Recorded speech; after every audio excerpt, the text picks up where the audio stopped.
ನಮಸ್ಕಾರ ಪ್ರೇಕ್ಷಕರೇ, ಬಿಸಿ ಸುದ್ದಿ news portal ಅರ್ಪಿಸುವ ಮಾತುಕತೆ ಕಾರ್ಯಕ್ರಮಕ್ಕೆ ತಮಗೆ ಅಭಿಮಾನದ ಸ್ವಾಗತ.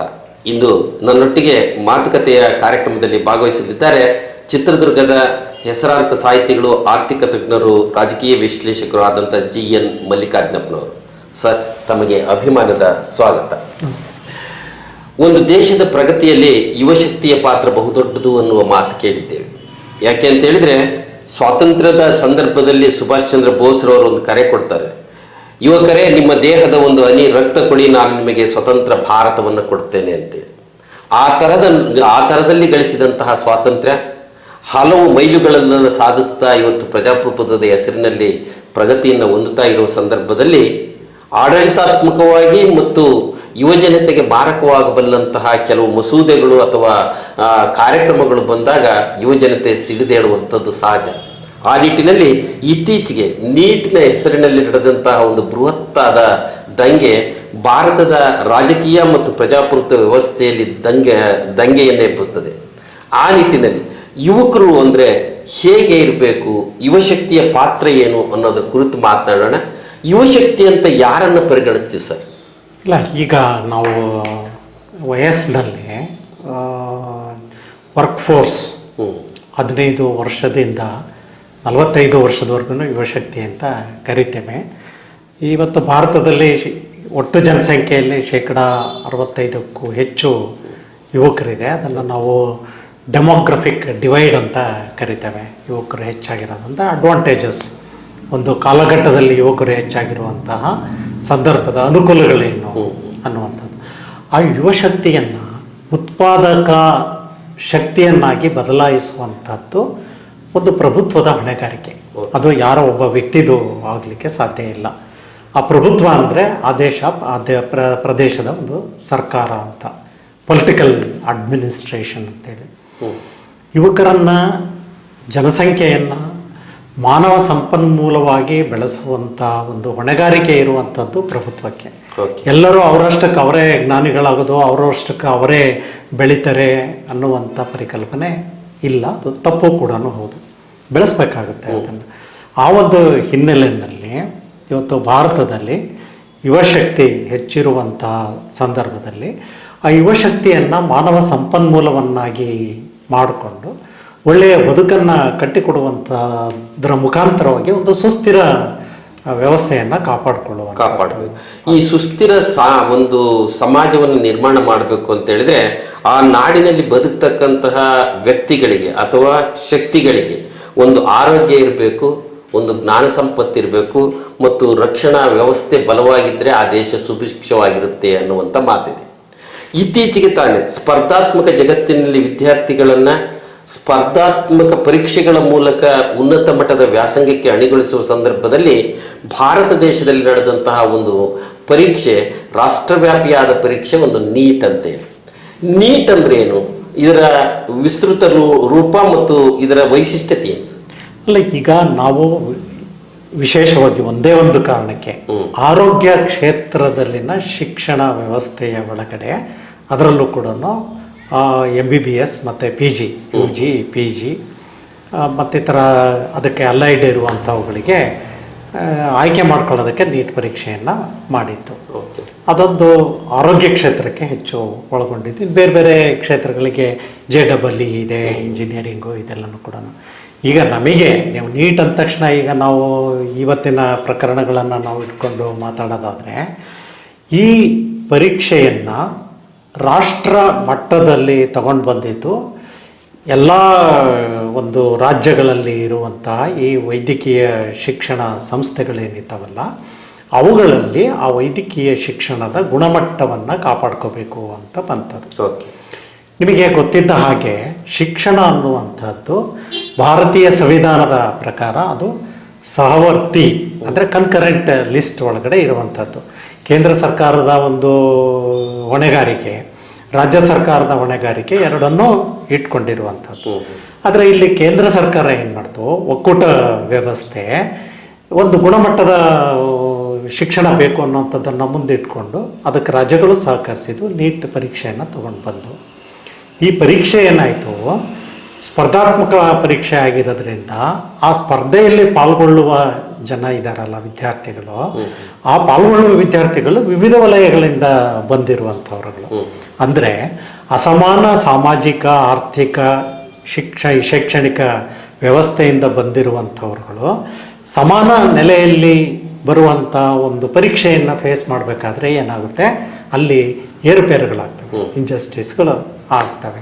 ಅದು ಒಂದು ಕಡೆ. ಹಾಗಾಗಿ ಕರ್ನಾಟಕ ಒಳಗೊಂಡಂತೆ ತಮಿಳುನಾಡು, ಕೆಲವು ರಾಜ್ಯಗಳು ನಮಗೆ ನೀಟ್ ಬೇಡ ಅಂತ ಹೇಳಿದರು.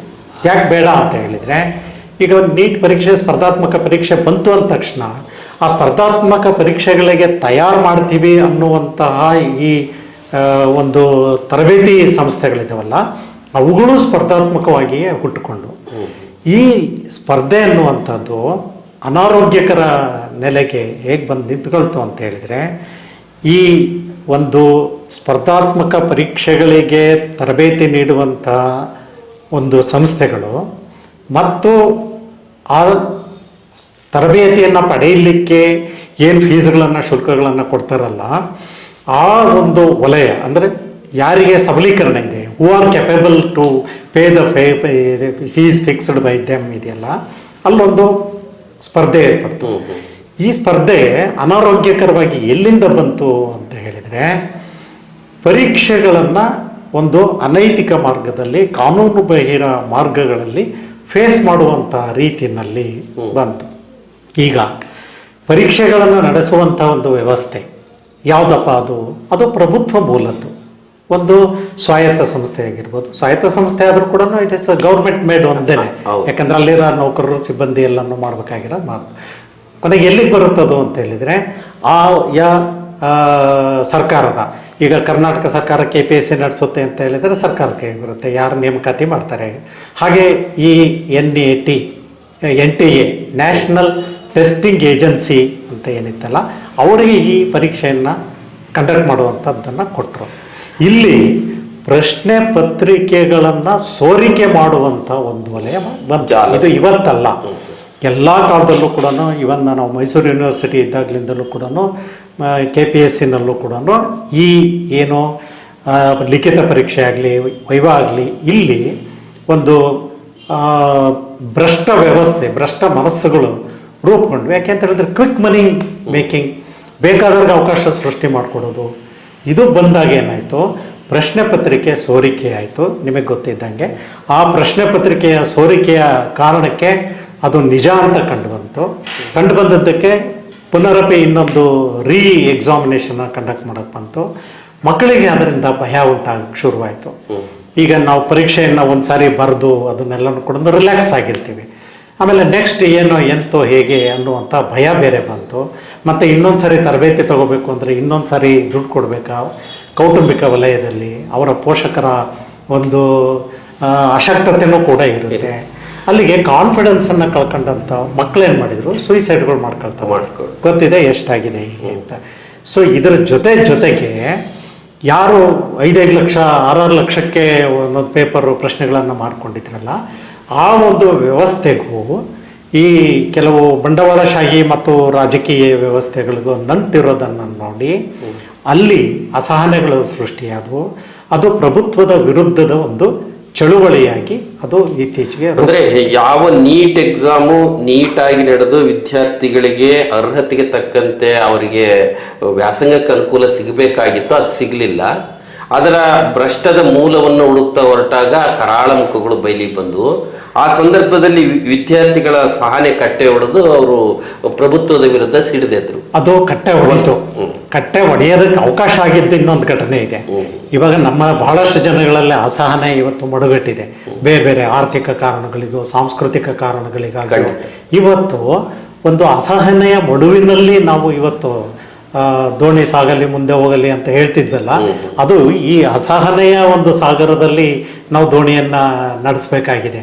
ಅಂತಹ ಅಸಹನೆ ಏನಾಗಿತ್ತು, ಒಂದು ಸಂಘಟಿತವಾದಂಥ ಬೆಂಬಲ ಸಿಕ್ಕರೆ ಸಾಕು ಅದು ಬ್ಲಾಸ್ಟ್ ಆಗೋ ರೀತಿಯಲ್ಲಿ ಇತ್ತದು. ಅದಕ್ಕೆ ಪೂರಕವಾದದ್ದು ಯಾವುದು ಅಂತ ಹೇಳಿದ್ರೆ ಕಾಕ್ರೋಚ್ ಪಾರ್ಟಿ CJP ಅಂತ ಏನು ಬಂತಲ್ಲ. CJP ಹುಟ್ಟಿದ್ದು ಒಬ್ಬರ ಒಂದು ಅಭಿಪ್ರಾಯದಲ್ಲಿ.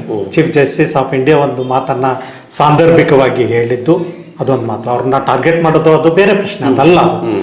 ಅದು ಒಬ್ಬ ವ್ಯಕ್ತಿ ಒಂದು ಸಾಂದರ್ಭಿಕವಾಗಿ ಹೇಳಿದ ಮಾತಿಗೆ ಸಟೈರ್ ರೆಸ್ಪಾನ್ಸ್ ಅಂತ ಕರಿತೇವೆ. ಸಟೈರ್ ಅಂದ್ರೆ ವಿಡಂಬನಾತ್ಮಕವಾದಂಥ ಒಂದು ಪ್ರತಿಕ್ರಿಯೆ.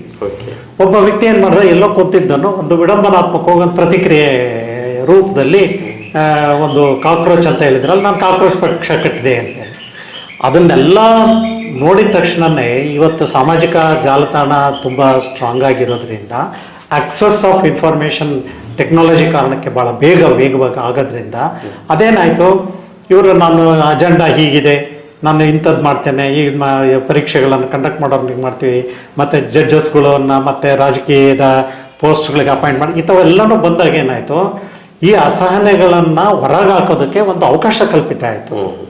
ಇಟ್ ಈಸ್ ದಿ ಚಳವಳಿ ಜಸ್ಟ್ ಅಲ್ಲ expression of anguish by few people. ಒಂದು ಇದರಲ್ಲಿ ಅವರ ಆಕ್ರೋಶವನ್ನು ಹೊರಗೆ ಹಾಕಕ್ಕಾಯ್ತಲ್ಲ, ಆ ಆಕ್ರೋಶಕ್ಕೆ ಸಾಮಾಜಿಕ ಜಾಲತಾಣದ ಒಳಗಡೆ ಸಪೋರ್ಟ್ ಸಿಕ್ತು.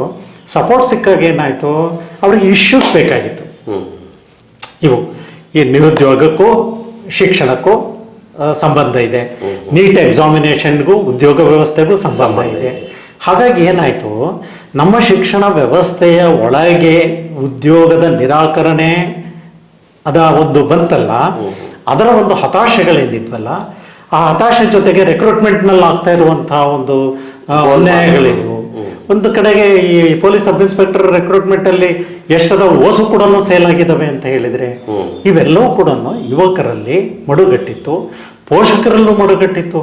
ಮಕ್ಕಳನ್ನ ಚೆನ್ನಾಗಿ ಕಷ್ಟಪಟ್ಟು ಓದಿಸ್ತೇವೆ, ನಾವು ಏನು ಆಗ್ಬೇಕು ಅಂತ ಬಯಸುತ್ತೇವೋ ಅದು ಪ್ರಾಮಾಣಿಕವಾದ ಪ್ರಯತ್ನಗಳಿಗೆ ಬೆಲೆ ಸಿಗಲ್ಲ ಅನ್ನುವಂಥದ್ದು ಗೊತ್ತಾಗಿ ಏನಾಯ್ತು, ಎಲ್ಲರೂ ಕೂಡ ಈ ಒಂದು ಅಸಹನೆಯನ್ನ ಹೊರಗೆ ಹಾಕೋದಕ್ಕೆ ಅವಕಾಶವನ್ನ ಕಾಯ್ತಾ ಕುಳಿತಿದ್ರು. ಅದೇ ಬೃಹತ್ತಾದಂತಹ ಒಂದು ಚಳುವಳಿಯ ರೂಪದ ಅದು ಕಾಡ್ಗಿಚ್ಚಿನಂತೆ ಹಬ್ಬಿತು.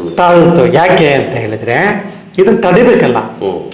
ಈಗ ಒಂದು ಕಾಲದಲ್ಲಿ ಏನಾಗಿತ್ತು, ಸರ್ಕಾರ ಏನ್ ಮಾಡಿದ್ರು ಒಪ್ಕೊಳ್ಳೋ ಮನಸ್ಥಿತಿ ಇತ್ತು. ಇವತ್ತು ಯುವಕರು ಏನಾಗಿದ್ದಾರೆ, ಈ ಏಜ್ ಗ್ರೂಪ್ ಯಾರು ಈಗ ಓದಿ ಜಾಬ್ ಅನ್ನ ತಗೋಬೇಕು ಅಂತ ಯಾರನ್ನ ಜಂಜಿ ಗ್ರೂಪ್ ಅಂತ ಹೇಳಿ ಕರೀತಾರಲ್ವಾ, ಜಂಜಿ ಅಂತ ಹೇಳಿದ್ರೆ ಇದೇ ಒಂದು ಕಾಲಘಟ್ಟದಲ್ಲಿ ಹುಟ್ಟಿದಂತ ಮಕ್ಕಳು ಯಾರು ಇವಾಗ ಓದಿ ಉದ್ಯೋಗದ ಬಯಕೆಯ ಆಕಾಂಕ್ಷೆಯ ಅಂಚಿನಲ್ಲಿದ್ದಾರಲ್ಲ, ಅವರಿಗೆ ಇದ್ದಂಥ ಈ ಹತಾಶೆ ಇದೆಯಲ್ಲ, ಅದನ್ನು ಹೊರ ಹಾಕೋದಕ್ಕೆ ಒಂದು ಅವಕಾಶ ಸಿಕ್ತು.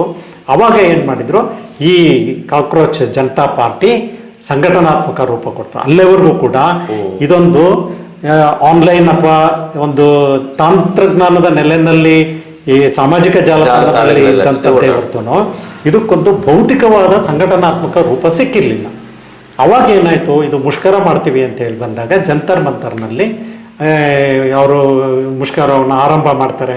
ಅವ್ರ ಬೇಡಿಕೆಗಳೇನಿದ್ವು, ಇದನ್ನ ಯಾರನ್ನ ಜವಾಬ್ದಾರಿ ಇದೆಯೋ ಶಿಕ್ಷಣ ಮಂತ್ರಿಗಳು ಒಟ್ಟಾರೆಯಾಗಿ ಒಂದು ಅವನತಿಗೆ ಅಥವಾ ಒಂದು ಅಪಾಯಕ್ಕೆ ಎಲ್ಲೋ ಒಂದು ಕಡೆಗೆ ಪ್ರಭುತ್ವ ತನ್ನ ಹೊಣೆಗಾರಿಕೆಯನ್ನ ಒಪ್ಕೊಳ್ಬೇಕಾಗತ್ತೆ.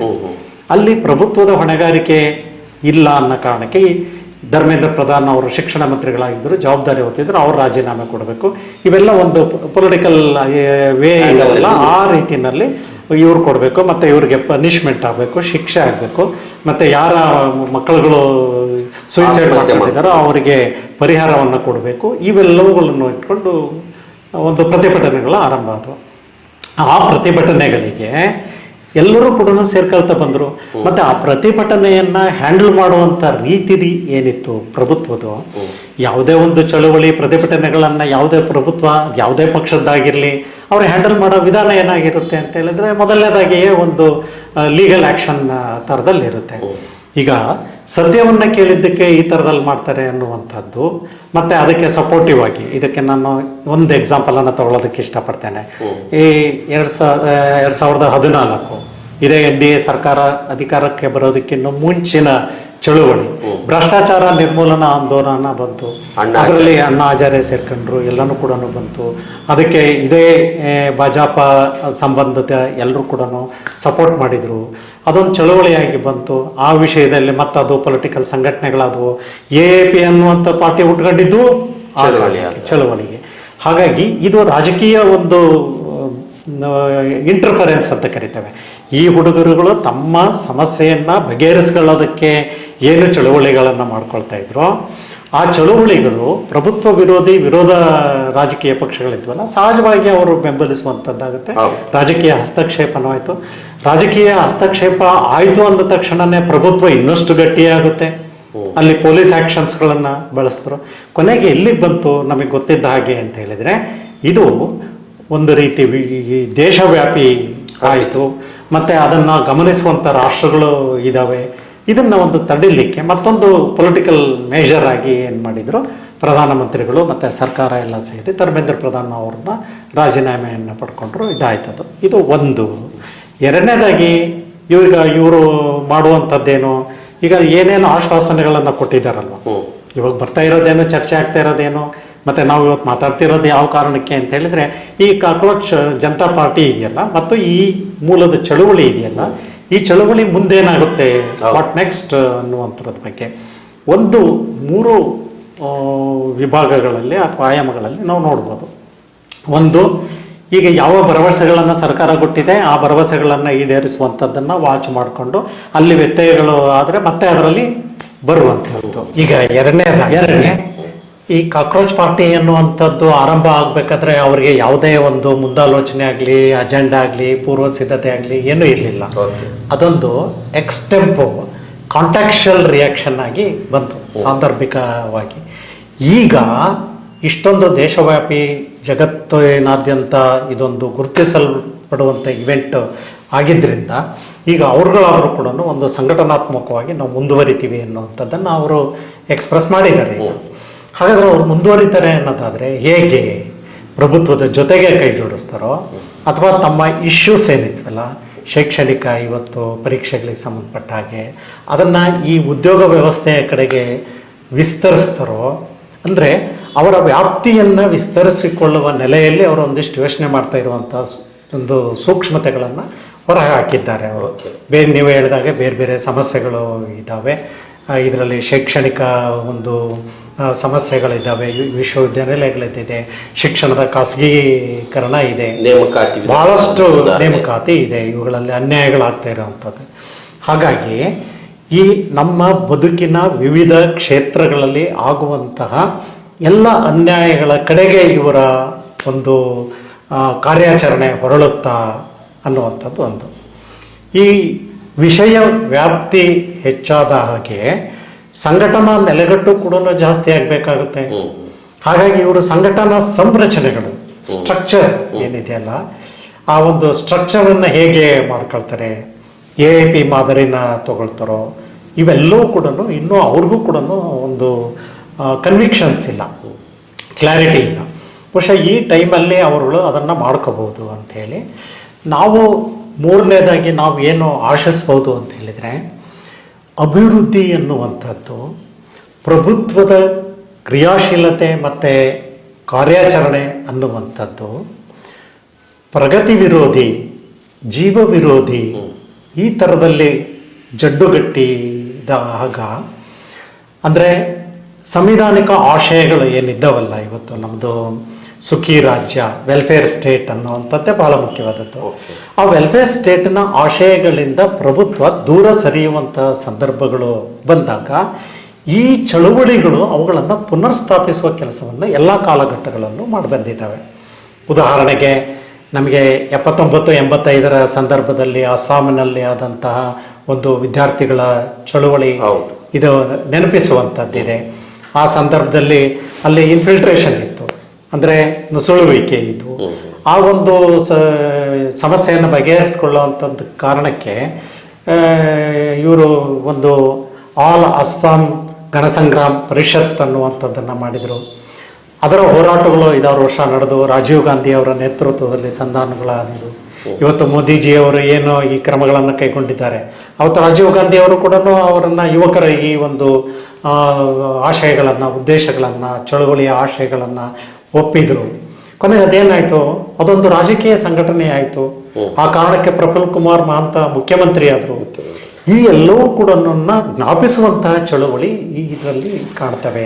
ಈಗ ನಮ್ಮ ಮುಂದಿರುವ ಪ್ರಶ್ನೆ ಏನು ಅಂತ ಹೇಳಿದ್ರೆ, ಯಾವುದೇ ಒಂದು ಚಳುವಳಿ ಸುನಾಮಿಯಂತೆ ಭೋರ್ಗರಿತ ಬಂದು ಆರ್ಭಟಿಸಿ ಒಂದು ಮೇಲ ತರಕ್ಕೆ ಹೋಗ್ಬಿಟ್ಟು ಜಯ ಸಾಧಿಸಿಬಿಡುತ್ತೆ ಸರ್.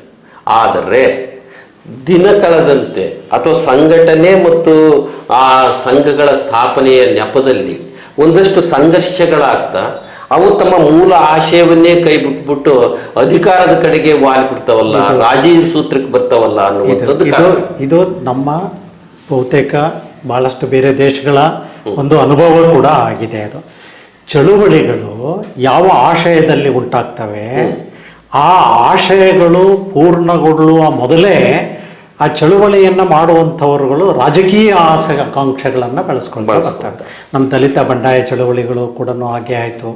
ಯಾವಾಗ ರಾಜಕೀಯ ಅಧಿಕಾರವನ್ನು ಪಡ್ಕೋಬೇಕು ಅಂತ ಬಂತ ಆ ಸಂದರ್ಭದಲ್ಲಿ ಏನಾಗುತ್ತೆ ಅಂತ ಹೇಳಿದರೆ ಅವು ಆ ರಾಜಕೀಯ ಒಂದು ಅಧಿಕಾರ ಅನ್ನುವಂಥದ್ದು ಮನುಷ್ಯನನ್ನು ಪವರ್ ಕರಪ್ಟ್ಸ್ ಅನ್ನುವಂಥದ್ದು, ಅಬ್ಸಲ್ಯೂಟ್ ಪವರ್ ಕರಪ್ಟ್ಸ್ ಅಬ್ಸಲ್ಯೂಟ್ಲಿ ಅಂತ ಅನ್ನುವಂಥದ್ದು ಏನಿದೆಯಲ್ಲ, ಆ ರಾಜಕೀಯ ಆಕಾಂಕ್ಷೆಗಳೇ ಇವತ್ತು ಒಂದು ಪ್ರತಿಗಾಮಿ ಧೋರಣೆಯನ್ನು ತಳೆಯುವಂಥದ್ದಕ್ಕೆ ಕಾರಣ ಆಯಿತು. ಅದು ಭಾಳ ಮುಖ್ಯವಾಗಿ ಒಂದು ಉದಾಹರಣೆಯನ್ನು ಕೊಡಬೇಕು ಅಂದರೆ ಕಾನ್ಶಿರಾಮ್ ಅವರ ಹೋರಾಟವನ್ನು ತಗೊಳ್ಳೋಣ. ಕಾನ್ಶಿರಾಮ್ ಅವರು ಅಧಿಕಾರವನ್ನು ಪಡ್ಕೊಂಡಾದ್ಮೇಲೆ, ರಾಜಕೀಯ ಅಧಿಕಾರವನ್ನು ಪಡ್ಕೊಂಡಾದ್ಮೇಲೆ ಅದನ್ನು ಒಂದು ನಿರಾಕರಣೆಗೆ ಒಳಗಾದಂಥವರು, ದಲಿತರ ಪರವಾಗಿ ಹಿಂದುಳಿದವರ ಪರವಾಗಿ ಹೋಗಬೇಕು ಅನ್ನುವ ಆಶಯ ಇತ್ತಲ್ಲ, ಅದು ಬೇರೆ ಬೇರೆ ಕಾಲಘಟ್ಟಗಳಲ್ಲಿ ಅದೇನಾಯಿತು, ನೀರಾಗ್ತಾ ಬಂತದ್ದು, ವಾಟರೈಸಿಂಗ್ ಅಂತ ಅಂದರೆ ದುರ್ಬಲಗೊಳ್ತಾ ಬಂತು. ದುರ್ಬಲಗೊಳ್ತಾ ಬಂದು ಏನಾಯಿತು, ಒಂದು ಆಲ್ರೆಡಿ ಕರಪ್ಟೆಡ್ ಸಿಸ್ಟಮ್ ಇತ್ತಲ್ಲ, ಆ ಕರಪ್ಟೆಡ್ ಸಿಸ್ಟಮ್ನ ಕಡೆಗೆ ಮೂವ್ ಆಗ್ತಾ ಬಂತು. ಈಗ ನಿಮ್ಮ ಅನುಭವ ಮತ್ತು ತಿಳುವಳಿಕೆ ಮತ್ತು ಓದುವಿಕೆಯ ಕ್ರಮದಲ್ಲಿ ನೋಡೋದಾದ್ರೆ ಈ ಹೊತ್ತಿನ ಚಳುವಳಿ ಒಂದು ನಿರ್ಣಾಯಕ ಹಂತವನ್ನು ತಲುಪಿದೆ, ಪ್ರಭುತ್ವವನ್ನು ಎಚ್ಚರಿಸಿದೆ ಮತ್ತು ಅದಕ್ಕೆ ಸರಿಯಾದಂಥ ರೀತಿಯಲ್ಲಿ ಅವರ ಬೇಡಿಕೆಗೆ ಸ್ಪಂದಿಸುವಂಥ ರೀತಿಯಲ್ಲಿ ಷರತ್ತುಗಳು ಈಡೇರಿದ್ದಾವೆ. ಇಲ್ಲ, ಈಗ ನಿರ್ಣಾಯಕ ಹಂತ ತಲುಪಿಲ್ಲ, ಆರಂಭದ ಹಂತ. ಈಗ ರೆಕ್ಕೆ ಬಿಚ್ಕೊಂಡು ಬಂದಿದೆ ಈಗ ಚಳವಳಿ, ಇದು ಆರಂಭದ ಹಂತ. ನಿರ್ಣಾಯಕ ಹಂತ ಯಾವಾಗ ಅಂತ ಹೇಳಿದರೆ ಇದೊಂದು ಸಂಘಟನಾತ್ಮಕ ಸ್ವರೂಪವನ್ನು ಪಡ್ಕೊಂಡಂತಹ ಸಂದರ್ಭದಲ್ಲಿ.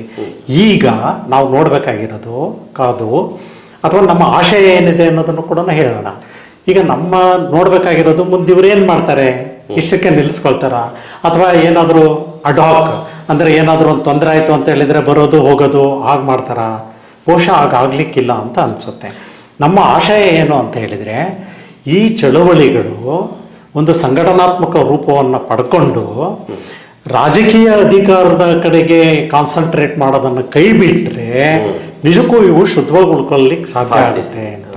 ಈಗ ನೋಡಿ, ನಮ್ಮ ಬಂಡಾಯ ದಲಿತ ಇವುಗಳಲ್ಲಿ ಇರೋವಂಥವುಗಳು ಮುಖಂಡರುಗಳಲ್ಲೇ ಏನಾದ್ರು ಚಂಪಾ ಅವರನ್ನು ನೀವು ಗುಡುತ್ಕಾರಬೇಕು ಅಂತ ಹೇಳಿದರು, ಇನ್ನುಳಿದರು ನಾವು MLC ಆಗಬೇಕು, ಪೊಲಿಟಿಕಲ್ ಇದನ್ನು ಆಗಬೇಕು, ಇವು ಅನ್ನುವಂಥದ್ದು ಬಂತು. ಇದು ದೇಶದಲ್ಲೂ ಹಾಗೆ ಆಗಿದೆ. ಇದರ ಬದಲಾಗಿ ಇನ್ನೊಂದು ಪ್ರಯೋಗ ಈ ದೇಶದಲ್ಲಿ ಆರಂಭ ಆಗೋದಕ್ಕೆ ಇದೊಂದು ಆರಂಭ ಅಂತ ನಾನು ಆಲೋಚನೆ ಮಾಡ್ತೇನೆ. ಯಾಕೆ ಅಂತ ಹೇಳಿದರೆ, ಈಗ ಇದುವರೆಗೂ ಪೊಲಿಟಿಕಲ್ ಪವರ್ಗೆ ಅಂತೇಳಿ ಇವರೇನು ಹೋಗಿ ಇವತ್ತು ಅದು ಎಸ್ಟಾಬ್ಲಿಷ್ ಆಗಲಿಲ್ಲ, ಸತ್ಯ ಆಗಲಿಲ್ಲ.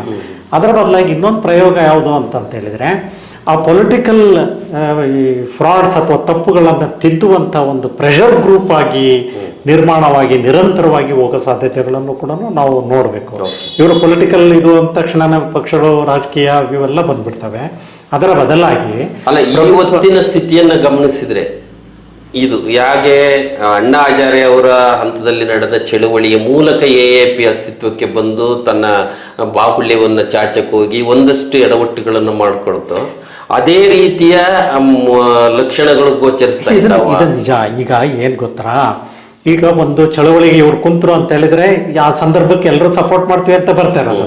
ಆ ಸಾಂದರ್ಭಿಕ ನಿರ್ವಹಣೆ ಆರಂಭ ಮಾಡಿದಾಗ ಇದ್ದಂಥ ಪ್ರಾಮಾಣಿಕತೆ, ಪಾರದರ್ಶಕತೆ ನಂತರದ ಕಾಲಘಟ್ಟಗಳಲ್ಲಿ ಬರೋದೇ ಇರುವಂಥ ಸಾಧ್ಯತೆಗಳಿದ್ದಾವೆ. ಅದಕ್ಕೆ ನಾವು ನಿರಂತರವಾಗಿ ಇದನ್ನೊಂದು ಪ್ರೆಷರ್ ಗ್ರೂಪ್ ಆಗಿ, ಒತ್ತಡ ಒಂದು ಶಕ್ತಿಯಾಗಿ ಮಾಡ್ಕೊಳ್ಳೋದ್ರ ಮುಖಾಂತರವಾಗಿ, ಈಗ ನಾವು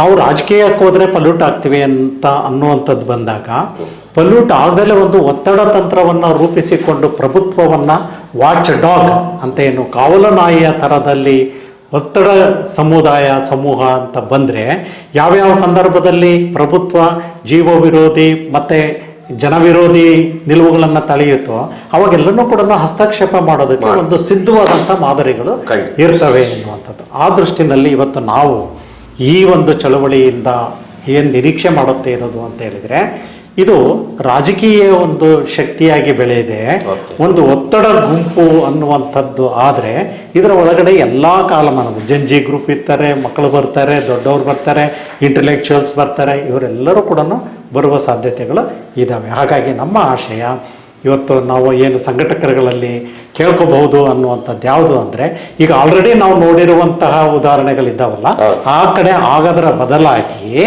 ನೀವು ಒಂದು ಒತ್ತಡ ಗುಂಪು ಆಗಿ ಸೃಷ್ಟಿಯಾಗೋ ರೀತಿಯಲ್ಲಿ ನಡ್ಕೊಂಡೋಗಿ ಅನ್ನುವಂಥದ್ದನ್ನು ನಾವು ಆಶಯ ಮಾಡಬಹುದು. ಭಾಳ ಒಳ್ಳೆಯ ಚಿಂತನೆ ಸರ್. ನಿಮ್ಮ ಈ ಹೊತ್ತಿನ ಪ್ರತಿಭಟನೆಗಳು ಎತ್ತ ಸಾಗಿದ್ದಾವೆ, ಅವುಗಳು ಯಾವ ರೀತಿಯಲ್ಲಿ ತಮ್ಮ ನಿಲುವನ್ನು ಇಟ್ಟುಕೊಂಡು ಸರ್ಕಾರವನ್ನು ಮತ್ತು ಪ್ರಭುತ್ವವನ್ನು ಎಚ್ಚರಿಸಬಹುದು ಅನ್ನೋ ನಿಟ್ಟಿನಲ್ಲಿ ಅರ್ಥಪೂರ್ಣವಾದ ಮಾತುಗಳ ಮೂಲಕ ಜೊತೆಗೆ ಒಂದು ಸಂದೇಶವನ್ನು ಕೊಟ್ಟಿದ್ದೀರಿ. ಇವು ರಾಜಕೀಯೇತರವಾದ ಒಂದು ಸಂಘಟನೆಯಾಗಿ ಪಕ್ಷ, ಜಾತಿ, ಧರ್ಮ ಮತ್ತು ಇತ್ಯಾದಿ ಒಂದು ಕಲುಷಿತಗೊಳ್ಳದೆ ಒಂದು ಜಾಗೃತ ಸ್ಥಿತಿಯಲ್ಲಿದ್ದುಕೊಂಡು ಸಮಾಜವನ್ನು ಕಟ್ಟುವ ನಿಟ್ಟಿನಲ್ಲಿ ಪ್ರಯತ್ನಶೀಲರಾಗಲಿ ಎನ್ನುವಂಥ ಮಾತುಗಳು. ಕೊನೆಯದಾಗ ಒಂದು ಮಾತನ್ನು ಹೇಳಿ, ಮೋದಿಜಿಯವರು 2ನೇ ಬಾರಿ ಆಯ್ಕೆ ಆದಾಗ ಕೊಟ್ಟಂಥದ್ದು ಪ್ರಮಾಣ ವಚನಕ್ಕಿಂತ ಮುಂಚೆ ಕೊಟ್ಟಂಥ ಮಾತೇನು, ಹೇಳಿದಂಥ ಮಾತೇನು ಎಲ್ಲ ಅದು ಪತ್ರಿಕೆಗಳಲ್ಲಿ ಪ್ರಕಟ ಆಗಿದೆ. ಈ ಸಾರಿ ನಾವು ಆರ್ಥಿಕ ಸಮಸ್ಯೆಗಳ ಏತರ ವಿಷಯಗಳನ್ನು ಇಟ್ಕೊಂಡು ಬಂದ್ವಿ, ಅಂದರೆ ಸಾಂಸ್ಕೃತಿಕ ರಾಜಕಾರಣದ ಮುಖಾಂತರ ಬಂದಿವಿ.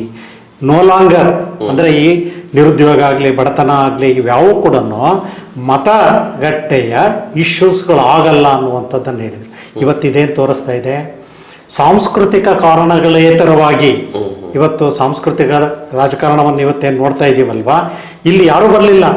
ಜಂಜಿ ಕೆಟಗರಿನಲ್ಲಿ ಮುಷ್ಕರದಲ್ಲಿ ಬಂದವರೇನಿದ್ರು, ಎಲ್ಲ ಧರ್ಮದಲ್ಲಿದ್ರು, ಎಲ್ಲ ವರ್ಗದವರಿದ್ರು. ಈ ತರಹದ ಚಳುವಳಿಗಳು ಏನಿದಾವಲ್ಲ, ಇವೆಲ್ಲವೂ ಕೂಡ ಬದುಕಿನ ಮೂಲ ಅಸ್ತಿತ್ವಕ್ಕೆ ಧಕ್ಕೆ ಬರುವಂತಹ ಸಂದರ್ಭದಲ್ಲಿ ಹುಟ್ಟಿಕೊಳ್ಳುವಂಥವುಗಳು.